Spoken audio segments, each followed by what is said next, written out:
So yeah, why don't we go ahead and get started with Miriam. Miriam Cortinovas was born and raised in Bergamo, Italy. She moved to the United States in 2013, where she attended high school in Oak Park, Illinois, and will be graduating soon with a double BA in English and German. This fall, she plans to attend the MA in Writing and Publishing and hopes in the future to work in the publishing industry as an editor and eventually as a full-time writer. So welcome, Miriam. Hi, thank you. More than the reading, I wanted to briefly first explain like how the short story I'm presenting came to me, and then read maybe a little excerpt, but more than that, I just really want to talk about it. So it's kind of embarrassing to me that I struggle to explain just how my story come to my head. The closest thing I got is their fever dreams, which is not very professional. They're just these slivers of idea that seep in my brain at odd moments, and for whatever amount of time it takes to process them, I'm kind of like physically stuck. What my parents have come to know as head in the clouds stage. So La Fata Turchina, my short story, was one of those fever dreams. Some ages ago, during winter quarter 2020, I took a writing workshop focused on speculative fiction taught by Professor John Trissler. For the first assignment, I wrote a fantasy piece that very much reflected my usual repertoire. So for the second submission, I wanted to explore uncharted territory, science fiction. I've always felt inadequate because I'm not the best STEM student, but thanks to HBO's Westworld, I've come to adore the concept of AI, artificial intelligence. So vaguely, I knew that I wanted to draft a short story that involved androids. But I didn't know that I would end up writing about alien invasions too. The first clear thing that I envisioned after the head in the cloud stage was the protagonist, Haruna, a young woman enamored with nature, but unfortunately lives on a barren, ravaged planet. The second thing was the title, which probably most of you are wondering what it means because it's in Italian. So La Fata Turchina translates to the blue fairy, the character from Pinocchio. But it's important that it's in Italian rather than English, because Pinocchio originally was an Italian fairy tale written weekly in a newspaper. The blue fairy doesn't have Goldilocks hair and appears when wished upon a star as Disney shows, but rather she has turquoise hair and she rescues Pinocchio after thieves hang him from a tree. So like Haruna, the protagonist with Isaac. In the end, La Fata Turchina takes place 5 years after an invasion from an alien civilization called leeches that preys on polluted planets and slowly leeches, indeed, the leftover life. Haruna belongs to the human-resistant group called Argonauts. Left with no natural resources, they plan to steal a spaceship from the leeches to reach the privileged rest of humanity that, in the meantime, has fled in space. But this story is also about Isaac, an android that used to belong to the leeches' army and that Haruna has rescued, fixed, and introduced to the human group despite their distrust, and that she's come to love. La Fata Turchina recounts the Argonauts' last attempt to fulfill their mission before supplies ran out, Isaac's final stand between two allegiances, and Haruna's fight to secure a future in the stars, while bidding farewell to a mournful farewell to a dead planet. So I will just read the beginning page, just briefly. Haruna fought to reach the stars, but she neither loved nor dreamt of them. Her heart instead belonged to the earth.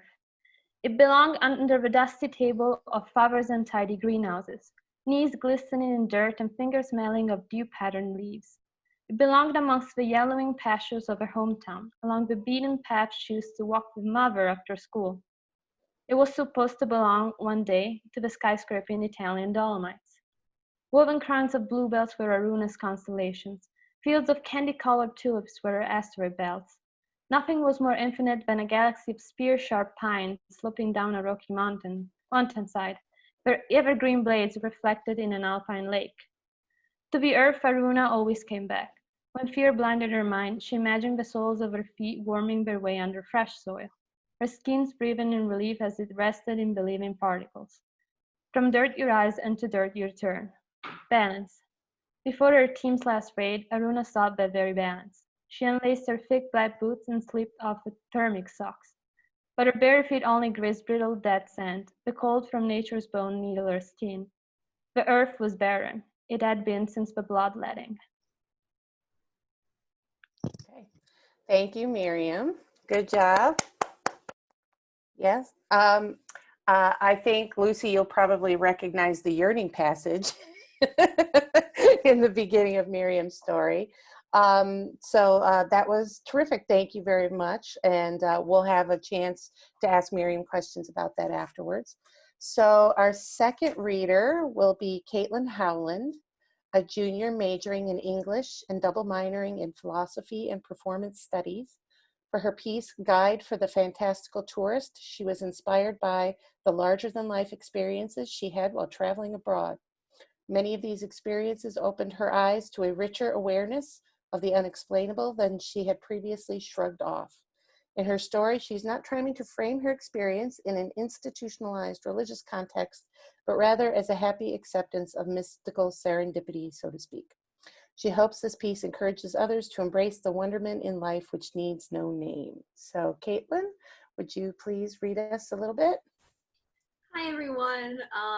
So I'll just start reading so I don't go over the time limit. Okay.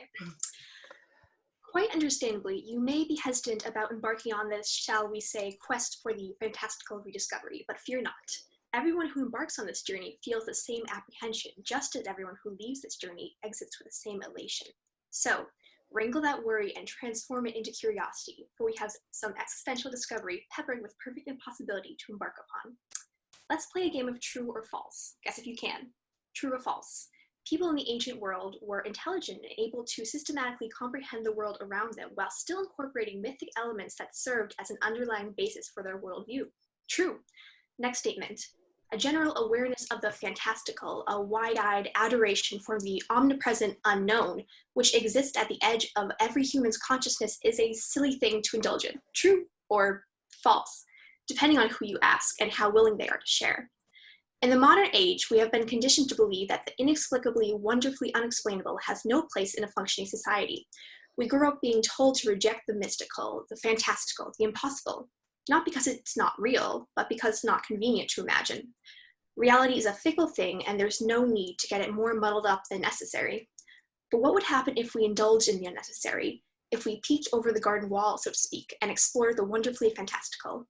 Would we become cotton-headed fools, or step into a realm of the unknowable we have embraced since we were children, thus entering a mind space inked with the potentiality of boundless freedom of expression? Shall we find out? Touching the sky is a common figure of speech referring to a feeling of elation or euphoria. However, the Incans must have taken this saying as a challenge when they set about building Machu Picchu. Sweeping mountains brushed by the grassy knuckles of a god encase the city of cliffs and clouds. Diving browns and greens melt in a frozen sea that reaches beyond the horizon, and if you squint past the cascading mountain range, there's a point where the earth and sky become one. Clouds swallow a snowy peak.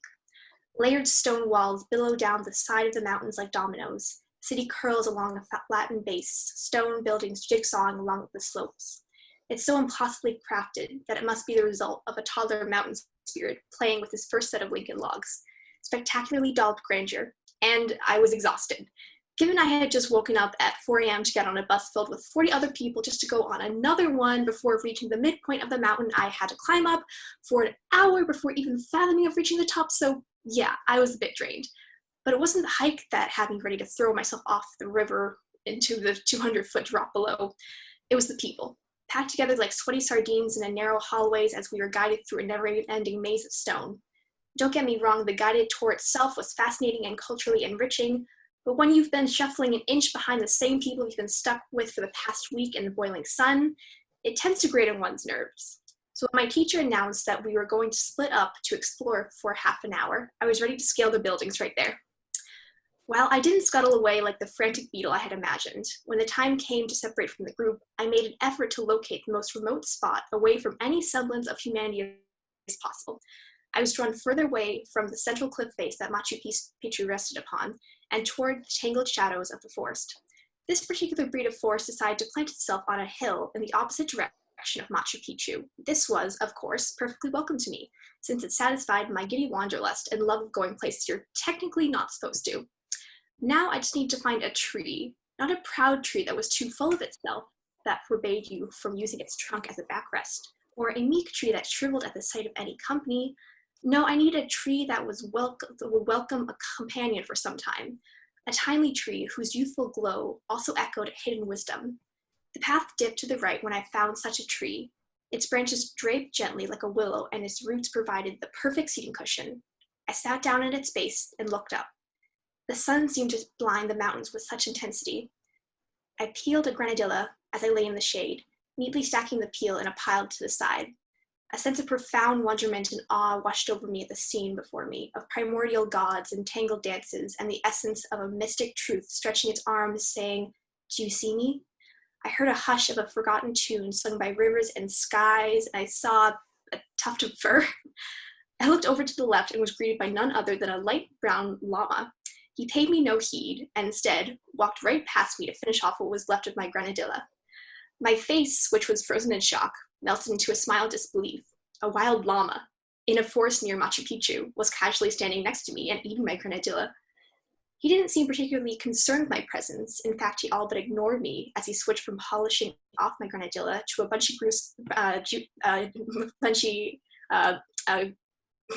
a juicy bunch of grass. Making sure to give him the utmost praise for his healthy diet, I then cautiously reached my hand to pet his mousy brown fur. He didn't so much as twitch as I combed through the tangled tufts.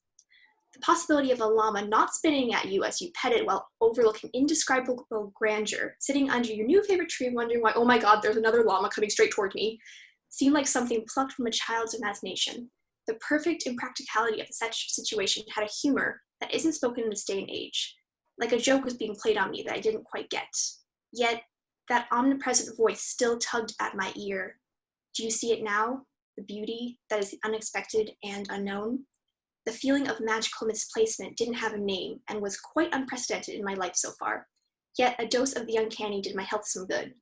And when I walked down the hill to meet my group, who had apparently been frantically worrying why I was missing for so long, I tucked a smile in my pocket to remind me to search for more. Thank you. Thank you. Good job. Very nice. Thank you, Caitlin.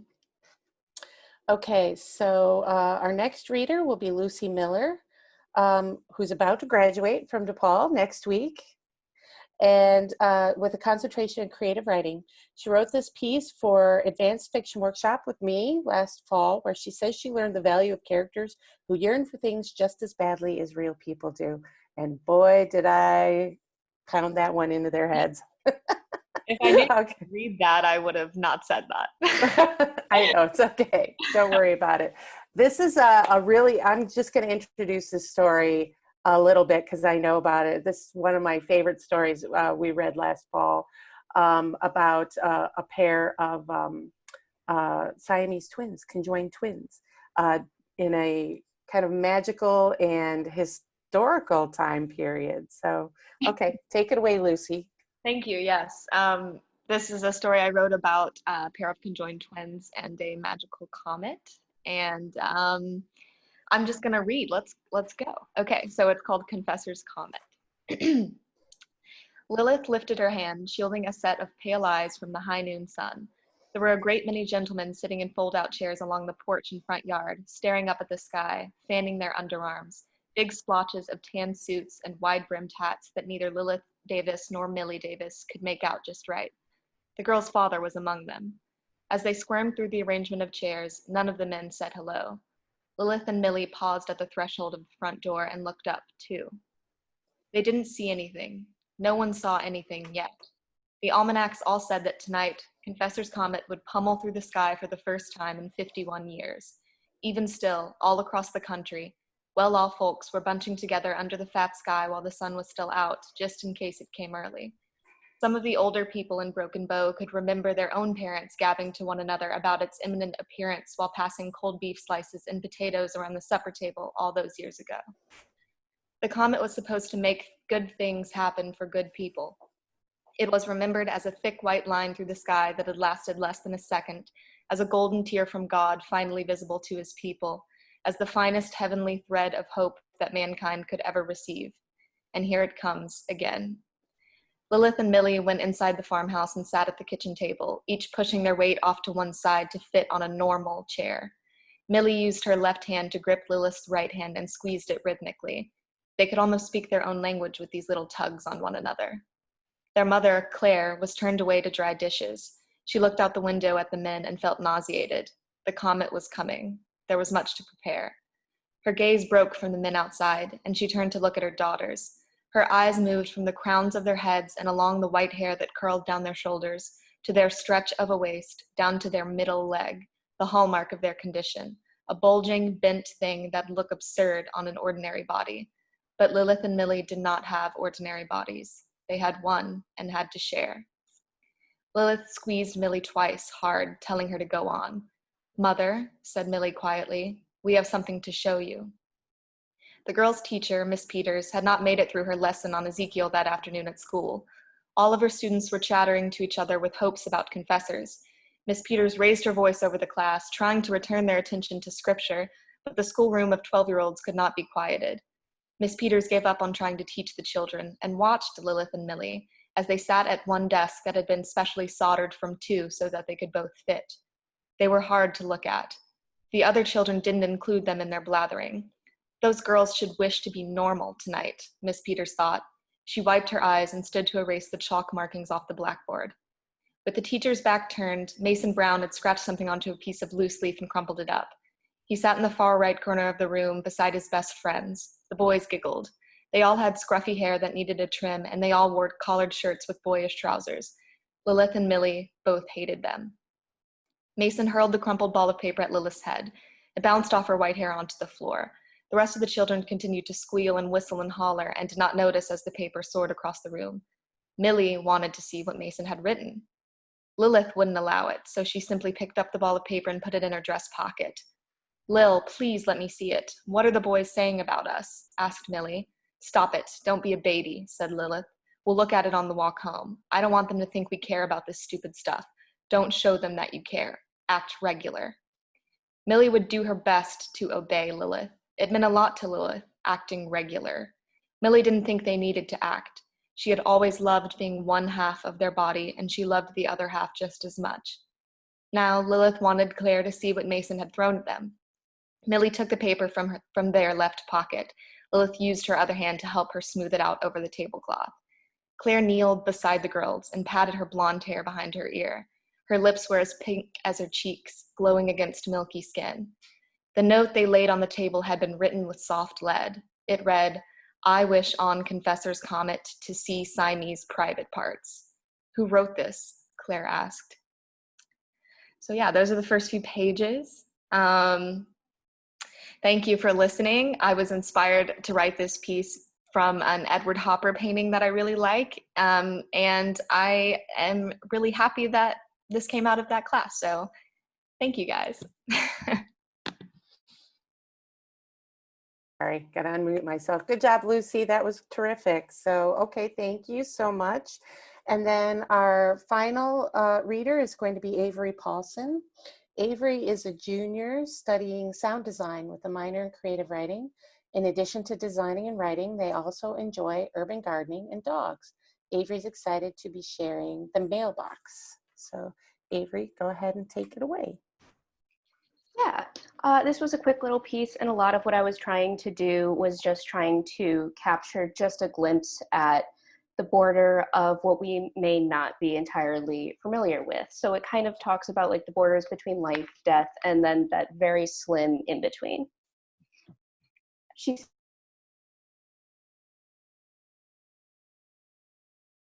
The uniform is now stained with stickers and spray paint. The peeling stickers and cracked paint layer on top of each other and have been for years. There's no way this mailbox is still used for her intended mail delivering purpose. She stands stiff and forgotten in the night.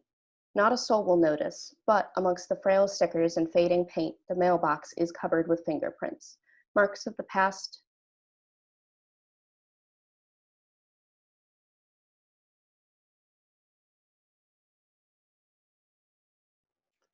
Sorry, I think she froze. I might have to ask her to start over. The piece is very short, so if she does need to start over, it won't be too bad. Avery, we lost you.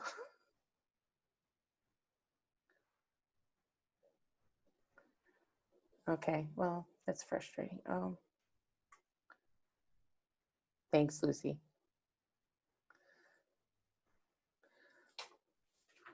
See if she comes back in just a second.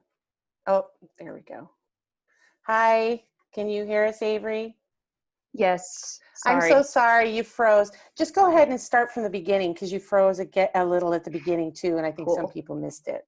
Sorry, that's been happening on my Yeah, computer for some reason. that's okay. We have time. It's fine. Don't worry. Awesome.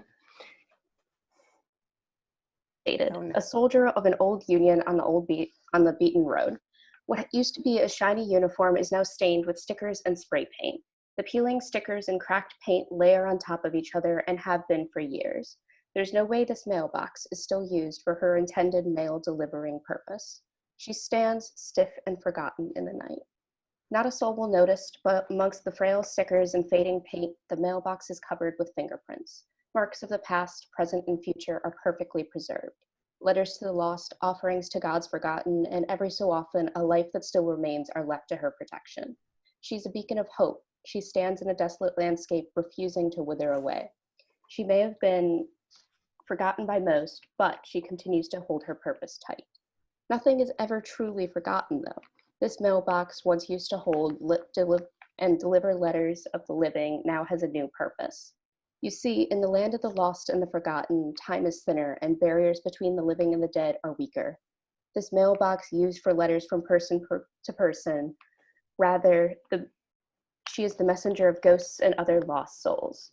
If someone can find her, they can communicate again. If someone can find her, they may no longer be lost.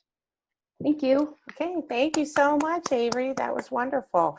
I'm dying to ask you about that, but I'm going to open up questions for everyone else who's attending to see if there's anything in particular you want to ask one of our panelists about their particular story, about what inspired it, etc. I have one for Caitlin. I was really interested in this, in the piece you wrote about Machu Picchu. When did you travel there? So it was freshman year for me. I believe it was the summer of 2018, 17, Okay. like around that time. So I'm a junior right now, so basically. Okay. But it was like a DePaul study abroad program, one of those short programs? Yeah. You really had 40 other people on this program? Oh my God. Yeah, it was, especially like packed in one bus and going like along the small road. It was a little stressful, but it was still beautiful. Now, the beginning of the piece that you were talking about the kind of a shunting away of the miraculous or the strange from ordinary life. I was really interested in that because that's something I'm particularly interested in. Can you talk a little bit what you were thinking when you were writing that? Sure. So when I was abroad in Peru and along with other travel experiences that I've been to, well, first I've always been kind of like a romantic at heart, but during those experiences, I tapped into something just in that, and sitting on that cliff looking up at just Machu Picchu, and just there's this profound, just this amazement that is there that I think modern society, we like to reject things that aren't like either like institutionally like religious or scientific. There's not really a blur in between. There's not something of like spirituality that's, you know, that is just acceptance of the unknown, and acceptance of something that is unexplainable, of amazing, of grandeur. So I was trying to just tap into you know, that mystical. And also I cut out this piece, but throughout all of most of human history, mythic storytelling, oral storytelling has been the predominant form of like a worldview. And so for only recent human history have we relied on like scientific theories, which is of course like important, but I think we shouldn't just dismiss much of the way we looked at our life before that. That was kind of what I was most interested in, and I think one of the things that holds the whole panel together and all the pieces everybody worked on and read today, that this idea that realism and the mystical or magical or speculative have to be completely separate is a new concept. It's really only in the past 100 years that strict realism has become kind of the more dominant form, because for so long, I mean, Shakespeare writes about ghosts and, magic. It wasn't an unusual occurrence, and yet that's still considered high literature. So I was particularly interested in what you had to say about that. So thank you. Does anyone else have a question or a thought? Lucy? Yeah, Avery, I wanted to ask you, I might have missed it, but was your piece intended to be micro prose from the very beginning? And do you write a lot of micro fiction? This piece was one of those things where I had just like wrote. It was it was during the winter when I was taking Richard Jones' Intro to Creative Writing class, and during intersession. So a lot of our homework was just like write for 10 minutes. So this was actually just one of those pieces that I had to write for 10 minutes. So that's kind of something that just came out of that. A lot of other things I write are like short stories or just like kind of little musings. So it was microprose the whole time, but that's not all that I write, if that answers your question. I wanted to ask Avery, do you have any thoughts about expanding that piece? I'm really interested in this, in your piece. I've had a couple thoughts about expanding it. Mhm. I'm a little hesitant to expanding the world outside of it because I think there is a little bit of magic of having this mystery surrounding it that feels very intentional, and I am cautious about expanding that further because I think expansion might take away the mystery. Okay. Miriam? I had a question for Lucy. How did you come about choosing the historical time period that you have, and how does it influence the story? Like, why not set it, for example, in modern days or just like 40 years ago? Why the historical, like, where is the intention behind your historical choice? Thank you for that question.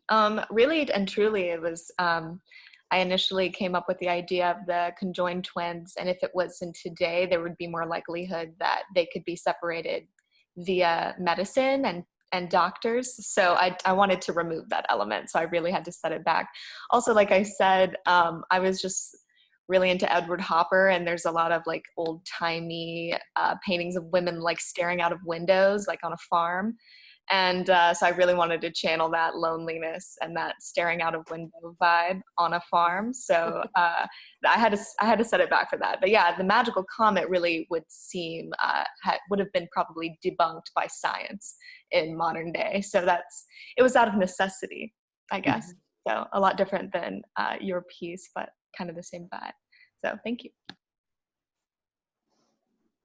Other questions? Yeah, June? Go ahead, June. Hi. Hi, Lucy. That's a really interesting story. I'd like to, of course, hear more of the story in a way. And I'm going to take this from a literary, critical point of view here. And so I was interested by Professor Johns Trisler's point about realism, kind of the use of blurring between kind of what we see of as magic and realism. Does that sound like a fair way of talking about it? Okay, anyway. You cut out a little bit, June. You were cutting out a little bit in the middle. I'm not sure she heard. Okay, realist style with a subject that is more magical in tone or in topic. And so I was thinking about how the piece that you read to us gives a lexical detail about how the girls look, I guess, the schoolroom, the teacher's feelings, etc., which is kind of a hallmark of kind of a realist descriptive style, but juxtaposed with the kind of extraordinary situation of the Siamese twins in this case, and wondering, I think, thematically where this goes. Like, I'm noticing, in other words, the issues of body, about gender, I'm thinking maybe possibly here, identity, and then trying to figure out where the comet is going to come into that. Is there kind of some kind of thematic relevance to those elements in the story so far. Yeah, I can send it to you if you want to read the rest. But it's the conflict of the story that gets in just like a page or so after is that one of the twins wants to be separated by the comet and the other twin does not. So it's kind of and the one twin really is influenced by her community, which is why it's kind of in this omniscient third point of view. So that's also where that jumping around perspectives, jumping around people in the classroom comes from. But thematically, yeah, I mean, it's gender-based because they're not necessarily useful as a woman in this way because they're conjoined, and it's societal pressures, I think, on all fronts is what was influencing them as characters and how they react. So yeah, it is a very, I wrote it, I didn't think that there was going to be a magical comet in the beginning. So that's why I think that it comes off more like a realist thing that kind of has this like extra speculative thing on top of it. But so it wasn't intentional that there was going to be so much speculative in it, but yeah, I think it worked out. So the themes, yeah, they're all over, but I can send it to you if you want to read the rest. Okay, appreciate it. Thank you. Lucy, you need to publish that story. Thank you, Professor. We can talk about that later if you want, but anyway, it's pretty great. Thank you. What other questions do people have for, yeah, Chris, go ahead. I have a question for Miriam, actually. So we've been talking a lot about sort of, it's been brought up several times, this sort of shift from thinking about sort of like things as mystical or magical, that is sort of cut off 100 years ago, and that we've sort of replaced that with thinking about the scientific as the like main focus of not only literature but reality. I think a lot of people have stopped believing in sort of the mystical and the magical. And how do you think that affects science fiction, in that, you know, if you would have told somebody 200 years ago, like, I have a machine that like I can look up anything in the world and know it in like 5 seconds, they would say, oh, you are some sort of wizard, you know, like you have some sort of magical ability. Or like I can see into somebody else's room. How do you think that affects science fiction, in that, you know, like some of the things described in science fiction are often things that would be magical or mystical, but maybe we don't think about them in that way because we're so focused on science, even in the name, it's science fiction. Yeah, thank you for the great question. So I write and read mostly fantasy, so my brain is geared to think like, let's throw away science and just let's conjure the most magical, mystical scenario that I can. So science fiction for me is really a challenge. And I just come out of reading the Free Body Problem trilogy by Cixin Yu, which is heavy in the science. Like every element of the science fiction, although it's fictional, is explained with really equations even drawn on the page. So I think science fiction kind of branch off into people that write science fiction because they really want to look at the science and see in what ways it can be like evolved, extracted, and used, like the Free Body Problem trilogy, but also like The Martian, who wrote, like the author of The Martian wrote the story on a blog, and each chapter was commented by scientists who told him like, no, this is wrong, this wouldn't work. And then there are people who look more at science fiction as a way of social commentary, of like picking up patterns in our society and kind of like emphasizing on that through the use of science fiction. So I think that's where I fall most into. But I really believe that science fiction is in a way magical, especially to people like me who don't know anything about science really. It's just, it's a very blurred line.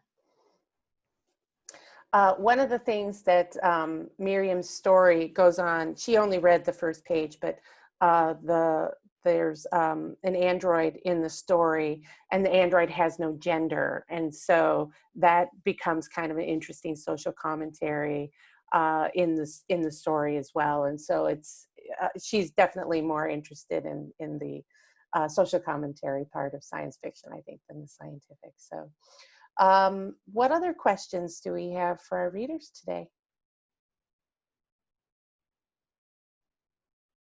No?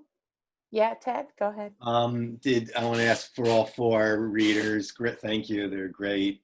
Who were your authors that you were channeling, or if in fact you were, maybe you totally invented them out of whole cloth? Inspirations. Avery, why don't we start with you? I don't think I was particularly channeling a specific writer. I was just kind of like watching outside, and I have a picture from when me and my friend went, we went on a photography spree, and I have a picture of like a mailbox in the loop, so everything is absolutely empty. So I kind of just highlighted and honed in on describing what that was. Mm-hmm. Cool. Okay. Caitlin, what about you? Well, as you know, Professor, you partly gave me the idea for compiling the theme of mystical rediscovery into chapters. But also, when I was writing this, I was reading this book Good Omens by Neil Pratchett, and there's a very I don't know how to describe it. It's a satirical kind of larger than life, bringing it down to a kind of, I don't know, comedic, just they play with words in a very interesting way. So I was reading that, and I was having a lot of fun with just writing it. So I think my inspiration was just and also it was I stayed up all night writing it. So it was just kind of like a stream of consciousness sort of work. Okay. Lucy, what about you? It was totally Flannery O'Connor for me. Oh yeah. Southern Gothic kind of thing, kind of weird, kind of gross, but she keeps it funny. So yeah, I was reading a ton, and I don't think we read a Flannery O'Connor short story in the class, but we were talking about it a bit. And yeah, so I had just read a bunch of her short stories, A Good Man Is Hard to Find and all that. So she was definitely, I was writing with her. So thank you for the question. Cool. Miriam? So I cannot say, I never take inspiration from author and books. I do from movies. So for this story was HBO's Westworld, which is a TV series about androids in a futuristic theme park, but also Mad Max Fury Road, which is a post-apocalyptic movie, which is full of action, that inspired the action part. And while Westworld inspired more of the commentary on Android and artificial intelligence. Cool. Okay, thanks. Thanks, everybody. Anything else? Any other questions? No? Okay. Well, thanks everyone for participating today and listening. What a great panel. You guys were fantastic. I really enjoyed getting a chance to hear from all of you. Those of you who are graduating, good luck. Please keep in touch. And those of you who are sticking around, we look forward to seeing more of you in the future. So congratulations. Yay. All right. Thanks, everyone. Thank you, Chris, for putting all this together. Have a good summer. Bye-bye. Thank you. Thanks, Bye. everybody. Bye.